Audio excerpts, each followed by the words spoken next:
discovering the Oxford University interpretations of the Anunnaki. I've read quite a few books in the last few years about the Anunnaki, and there is so much information about them that just trying to figure out where to begin can sometimes be very hard. To understand who the Anunnaki were, you must go back to when they were first called the Anuna by the Sumerians. According to Oxford University, the Anunnaki, also known as the Anuna, are the Sumerian deities of the old primordial time. They are chthonic deities of fertility associated eventually with the underworld, where they became judges. They take their name from the old sky god An, also known as Anu. The ancient Mesopotamians used temples and shrines in different city-states to worship multiple Anuna gods. Anuna spelled different ways, of course. Using this website, etcsl.orinst.ox.ac.uk, you can read what the Sumerians recorded on their cuneiform tablets. This book right here tells me exactly what the Sumerians recorded on their cuneiform tablets according to Oxford University.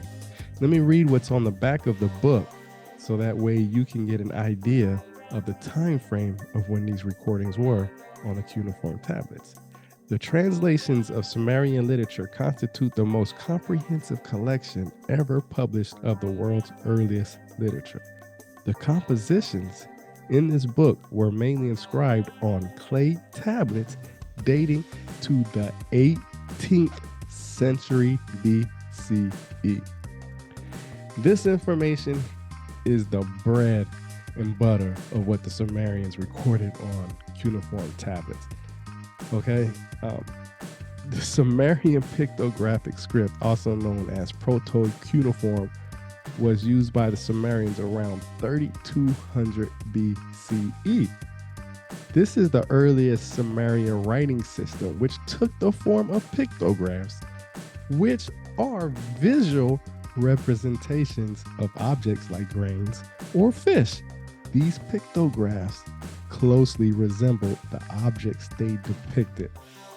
Remember this, a picture is worth 1,000 words. But going back to what's recorded from 18th century BCE, the Sumerians recorded quite a lot about the Anuna, also known as the Anunnaki. Here, let me show you how to look up some of these recordings on the website etcsl.orinst.ox.ac.uk.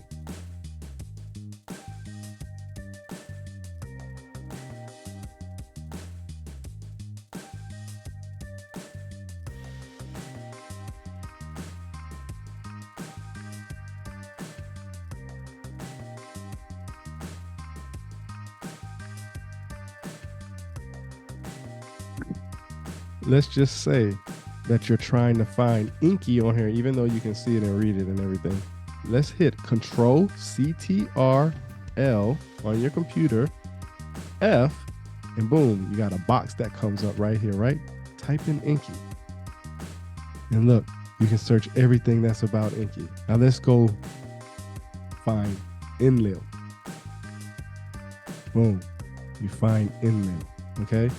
You can find Enlil the same way I found Inky here by doing this, Enlil. And you'll get all the stuff that's about Enlil. Of course, it'll be under Inky stuff, names, because they have it as labeled as such. But you will find all that you need without even having to search that, reading this book. After all this, now compare the time frames that I just gave you according to the cuneiform tablets and the pictographic script of when these recordings happened. Compare that to the Mesoamericans, Egyptians, and even the Inuit people. And let's not forget about the doggone people of Africa. Until next time, knowledge is power.